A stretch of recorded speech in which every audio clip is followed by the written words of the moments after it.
Greetings, everyone.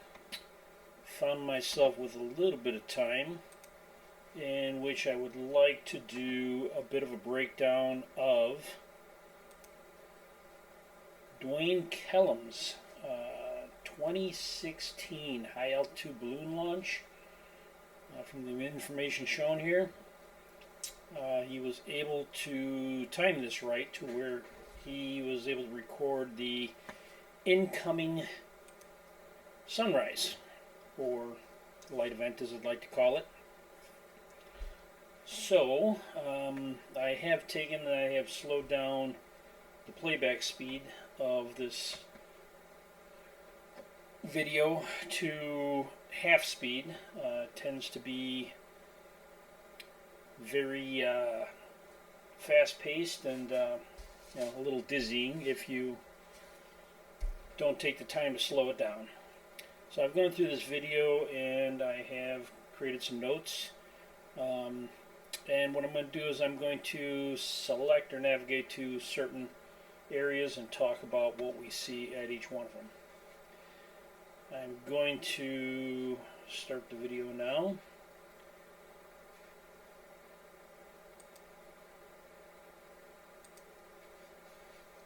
And we shall see what the opening scene starts out with.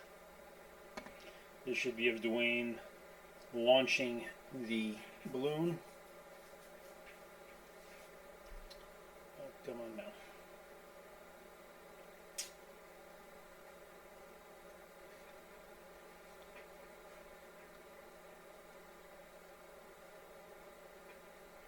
That is the launch in the first moments of the set.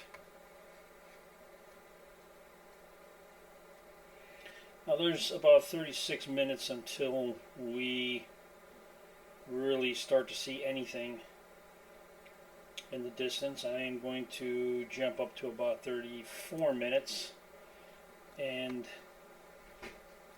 as the balloon or the payload of the balloon rotates around and swings, we get an aerial view of the area above California, and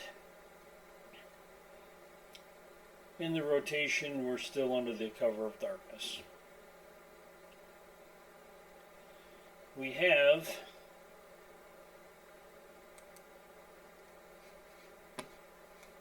at this 36-minute mark what will end up being, and I will find a spot to stop, a faint view of the incoming sun on the horizon. Right there. This little bit of illumination is the start of the light event that will be approaching towards us. Now I'm going to jump ahead. 37:48 is what I was looking for. Let's see if we can get to it. 42.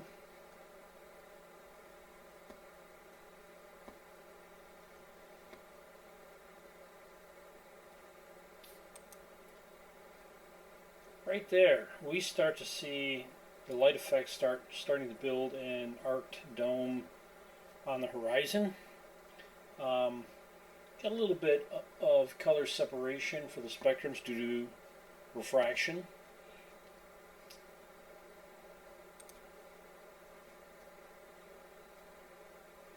And we'll try to get to 39 minutes in 1 second.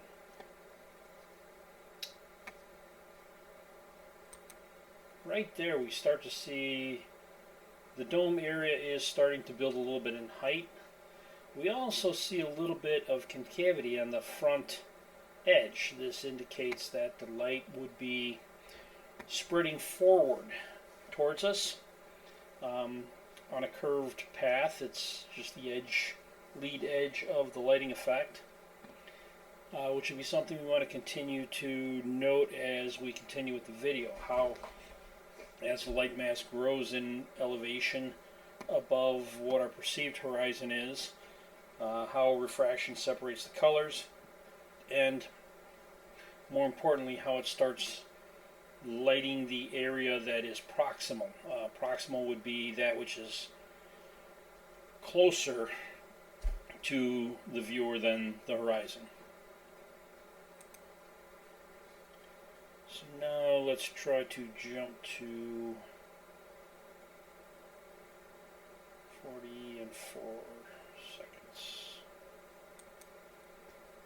Oh, a little too far.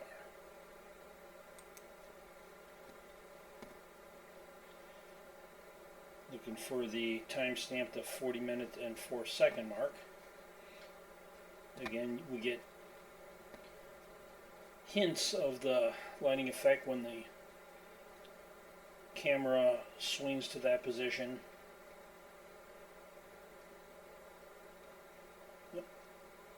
40 and 51. We got a ways to go. Alright, here we're coming up, and I've tried to pick spots where we get a more level view of the horizon. Like right there is a good shot. That's a great place to stop. Right now, as we know, refraction produces the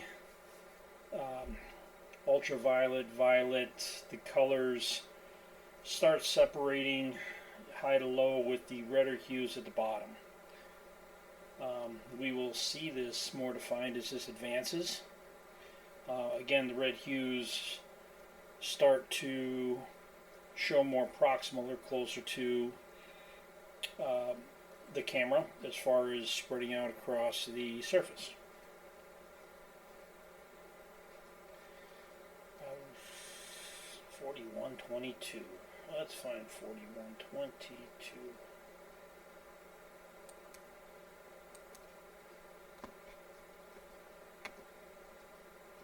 The complete video is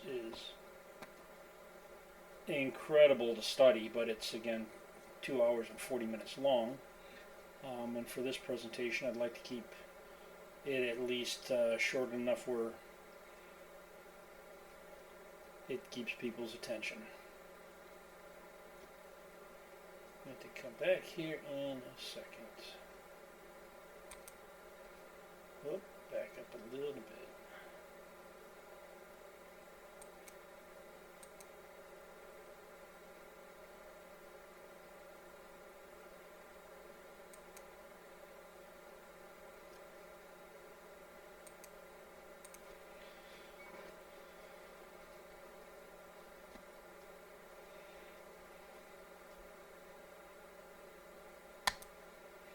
Alright, we stop right here, and what we're going to start to notice is we have some separation that we're seeing.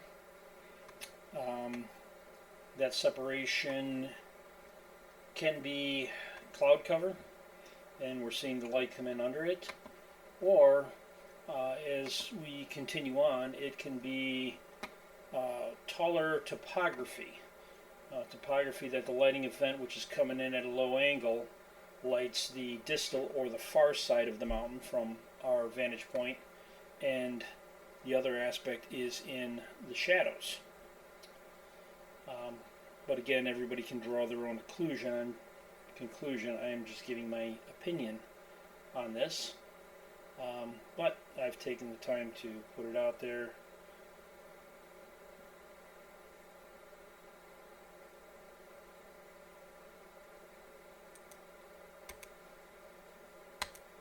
Okay, here we're at 43 minutes and 11 seconds. Again, we're starting to see this area right here, which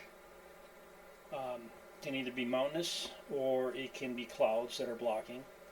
We're starting to see a more vibrant separation of the color bands of the incoming light as it refracts and disperses in the atmosphere that we're floating in at the moment. 4403. Let's see what 4403 brings us.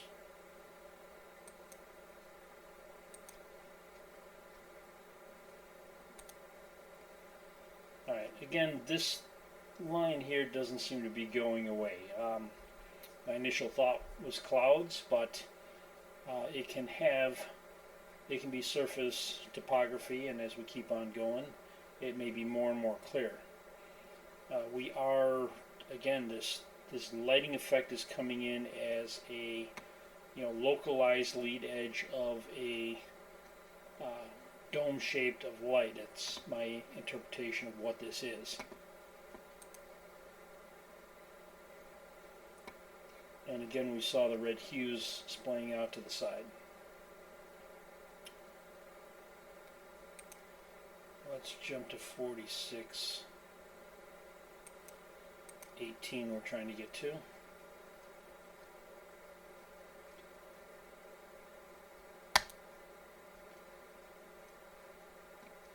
Okay, 4618. We see a lot of advancement of the red hues on the surface of the Earth. This will continue to be more and more prominent as we progress.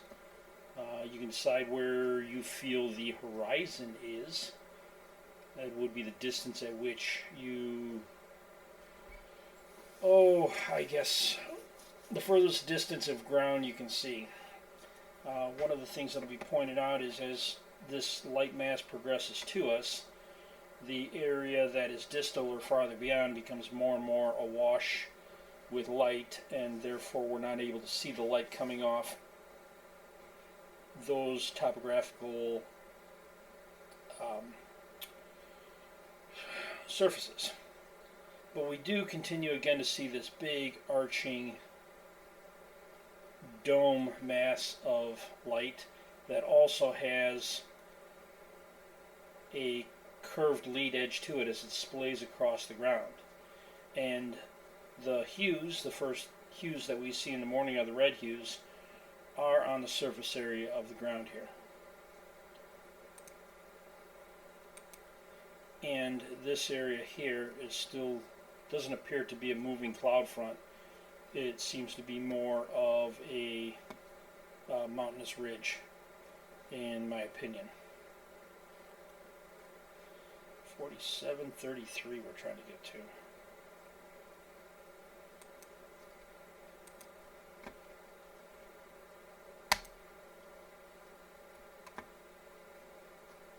Again, this area that we thought might be clouds is now starting to get awash with the light that has moved in that is illuminating this. So this area is going to become less and less visible. Again, pointing out we're seeing the red hues. We see a little bit of the green in the middle, and that would be an interesting point for those who talk about the green flashes on the horizon, if you're familiar with that work. The violet is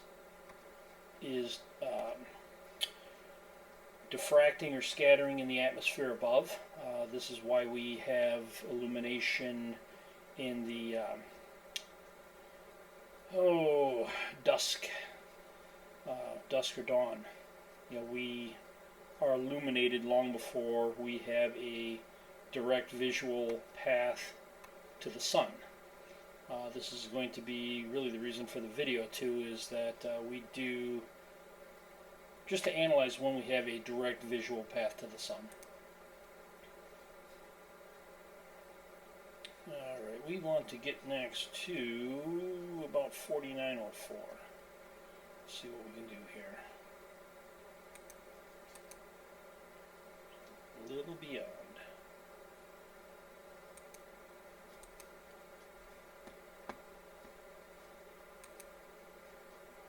Alright, we got some nice long tapering of how we see the trajectory of the light. Tapering off to the side, and as well as it's the curvature of the lead edge of the lighting front. Let's see how she circles back. Lots of proximal lighting of the red hues. A little bit more banding of the green color band if you're familiar with how light separates and mixes and matches colors.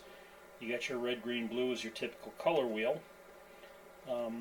Green and red make yellow. And then,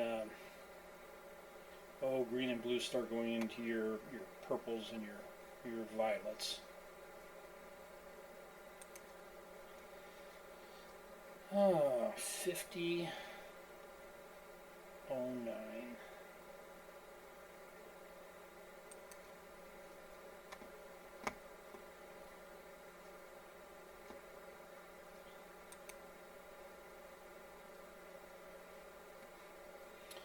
At 50:09, this on the right-hand front, there's a lot of, again, of the proximal looming, or proximal illumination of the ground surface. Let's see if she sweeps back at all.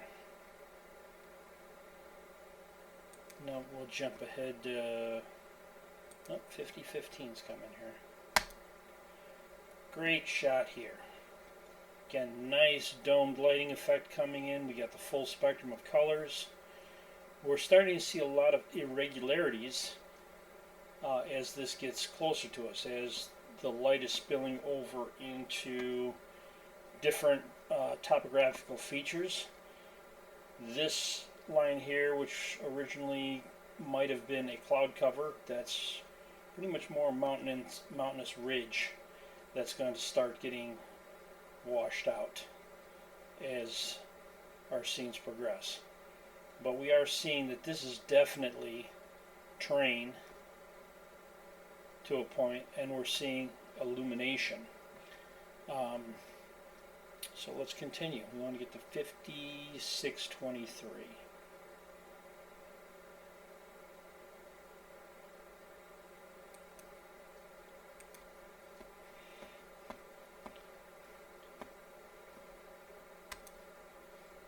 Alright, nice arcing path of the edge, how we're envisioning this light mass coming into this area. Again, I mean, the terrain is starting to really define where it's at, and the horizon is going to be to the limit of how far we can recognize light coming off the train before it's awash with the light of the system itself.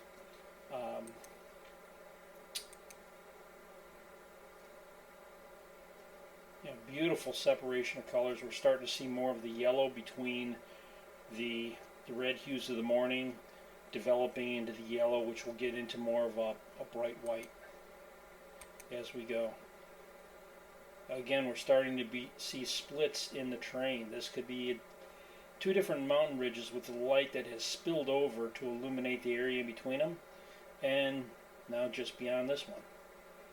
Again, we're seeing more and more separation where this has all been land masses where the light is illuminating the surface of the earth. And this is going to be real important to realize. In the end here, we're going to circle back with some timestamps. We saw the first light at the 36-minute mark. We are 20 minutes from the first sign of light to the point that we are at right now.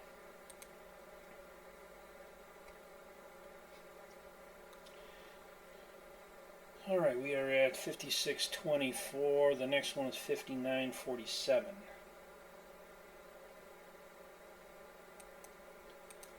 Started right there. Oh, gotta love YouTube.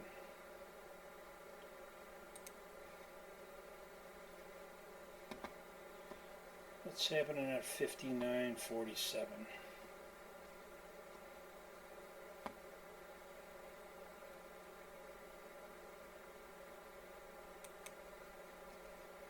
Beautiful arcing path here. A lot of proximal illumination. Land masses you can definitely see now. They're definitely land masses. You see a nice arc on the horizon. But where's the terminator line that they talk about? On a rotational Earth, we should see the terminator line.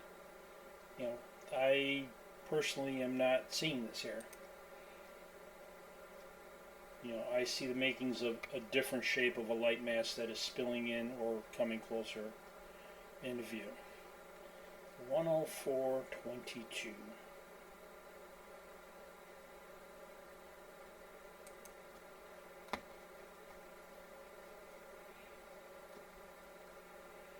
And I would suggest people look over this complete video.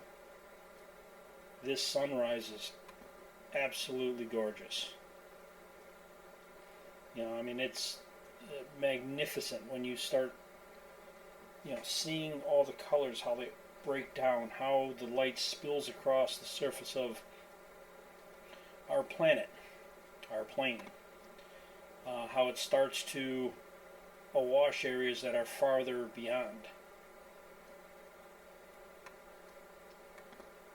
Seeing all the colors from this vantage point is as gorgeous as any sunset on the beach or sunrise.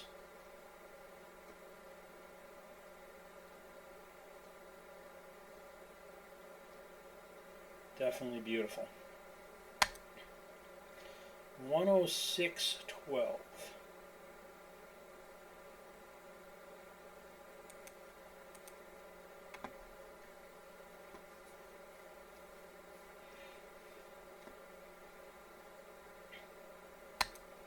We're starting to see a lot of the yellow hues. That's the second color, the transition from red to green. We're starting to see those spill across the surface of our plane. You'll see that more and more. And once you get beyond the yellow, you have so much light that you're just losing the ability to see anywhere beyond that.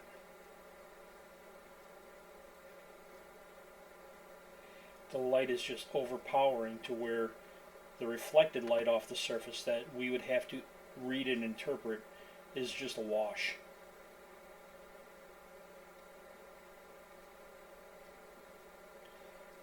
Okay, we're going to jump to 114.54.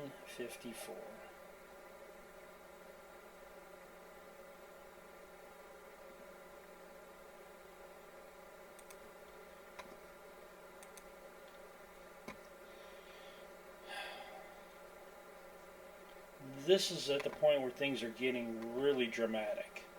I mean, we've got such a tall, pronounced separation of all the colors. I mean, we're seeing full spectrum separation of all the colors of this light mass that's coming into view. We're realizing that we're losing mountain ranges now that we saw minutes before. Everything is disappearing in the distal or the distance. And again, it's just phenomenal the way, to the sides, the lateral edges of this front from the camera standpoint taper down to a point. We're seeing the shape of the light paths that are coming into this regional area.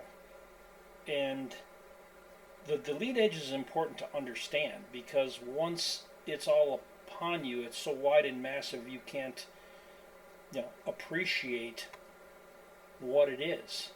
And when you're that far into it, yes, it'll start looking like a Terminator line, but up until that point it does not behave like one.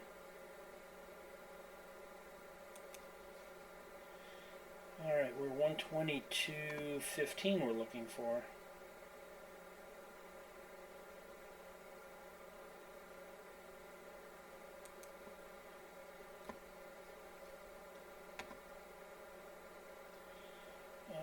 Stop.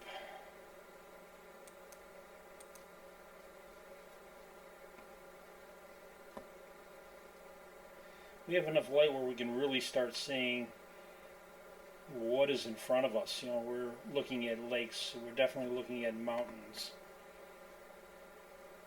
We're looking at valleys between mountain ranges. Gorgeous separation of colors. This is how refraction works. This is the separation of a full spectrum light source, which our sun is a full spectrum light source.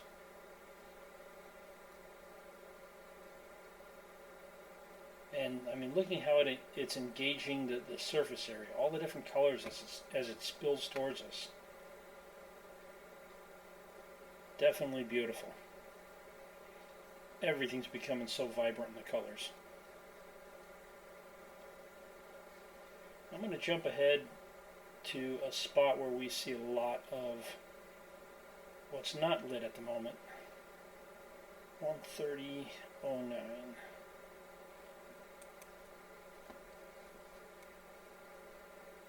And we have moisture in the atmosphere above California right now. I mean, and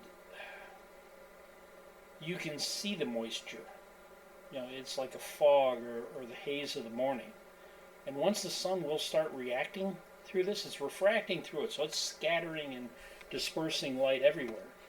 And as that energy of the sun hits it, it'll start turning it back into its gaseous form, and it will be less prevalent. You won't notice it as much. But the area that is further to the east, as the sun has gone through there, the sun's been reacting with this surface, and that's where we saw our first initial glows, our amber or our red hues of the surface area.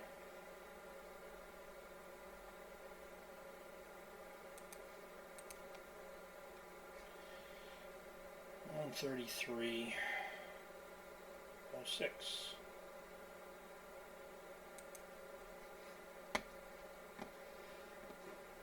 Before you even start, I mean, that right there is gorgeous. Yeah, we have undeniable surface illumination of all of this area long before we've ever seen a path to the sun. I mean, it's oh, where is the sun at this point? Where is that hot spot that we call the sun? Undeniably, we're lighting the surface of the earth. Undeniably. You know, we're refracting in the atmosphere. We're starting to illuminate everything.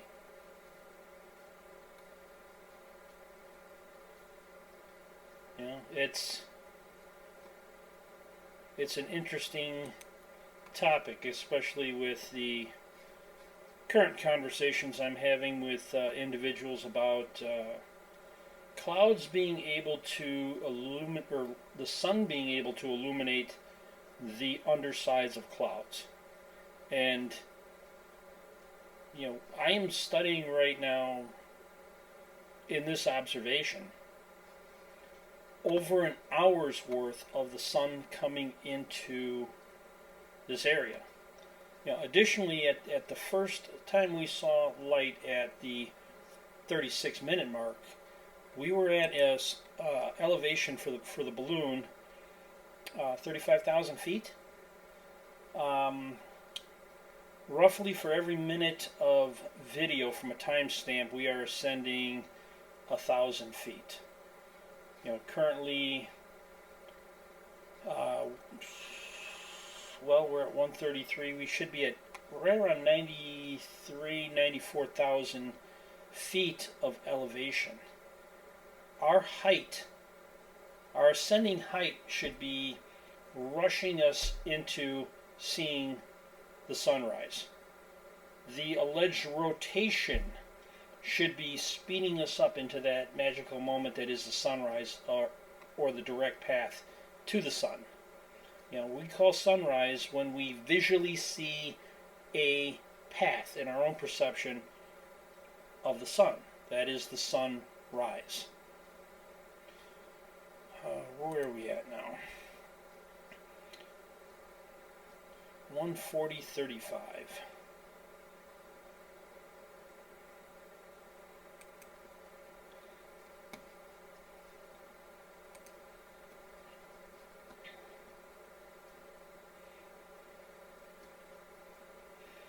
Everything's getting bright. I mean, this is getting really close.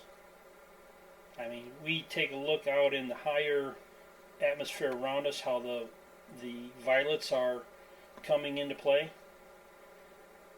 You know, the banding of the colors, the bands are getting a lot more separated. That is going to be the magic spot right there, guys, and we are so close to it. That sun is almost here. And yet, what are we seeing? We're seeing the yellow hues I was talking about, and the red hues coming in front, you know, illuminating the area. Let's see here. At this point in time, we have been 70 minutes of observation. Okay? You know, refraction has been apparent for the last 70 minutes of this observation. Yeah, 67 minutes actually, right around there. And you know, we've increased in altitude. We're at right at 100,000 feet. You know, we're coming up real close to where we're going to see the sun here. In fact, right now, 142 and 29. So we can start here.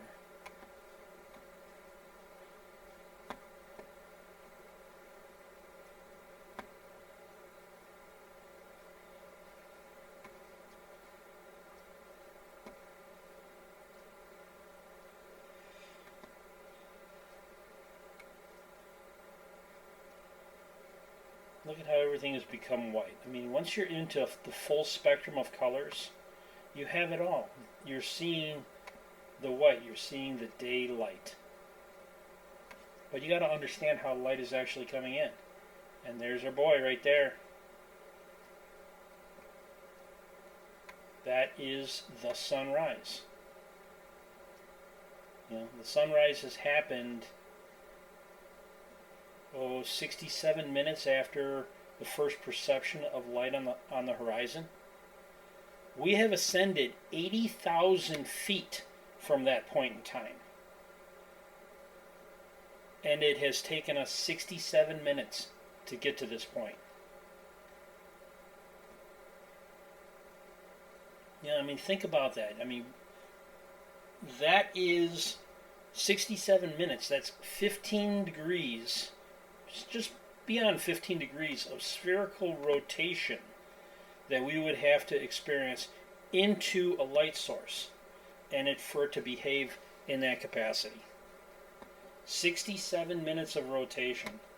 And the current arguments or discussions I'm having with Bobby Shafto discuss 1 minute from a lower vantage point as far as how he's interpreting light coming into an area. You know, from a higher vantage point, you see things more clearly, obviously. We're just going to let this run. We are almost to the point where the balloon pops, high altitude balloons, as you know, they're given enough gas in order to lift the payload, and as that gas gets higher in the atmosphere, it is going to expand in the lower pressure until the balloon itself will rupture. And at that point, you rely on your parachute to bring you back down to the ground. This will happen at 1 hour, 43 minutes, and 38 seconds. So we are just about there.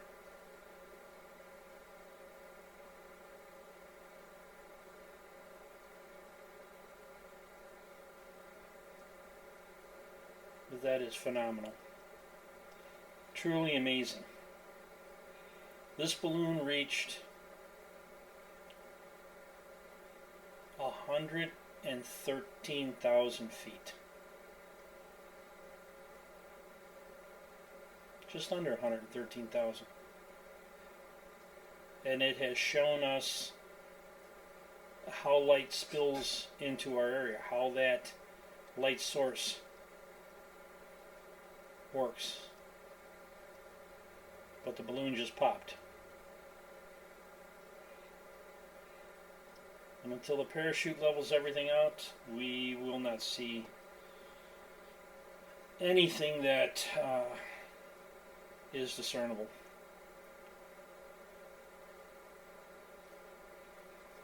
And this is at half speed.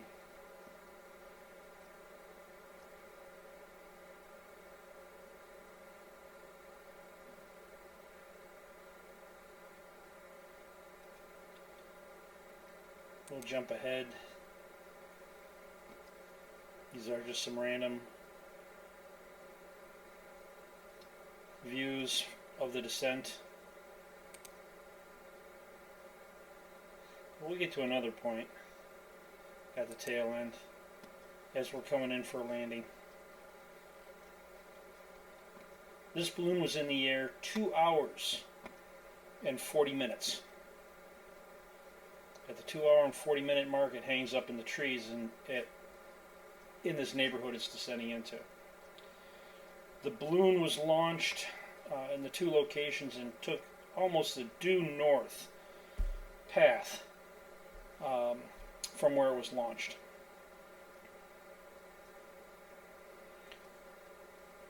2 hours and 40 minutes, this balloon kept pace with a theoretical spinning globe. We are supposedly spinning towards the east, and this balloon has kept pace to where it landed directly north from where it was launched. It did not go anywhere. It did not travel the distance of 2.5 hours. That's 2.5 time zones. This should have ended up a long ways away and probably unretrievable at that point.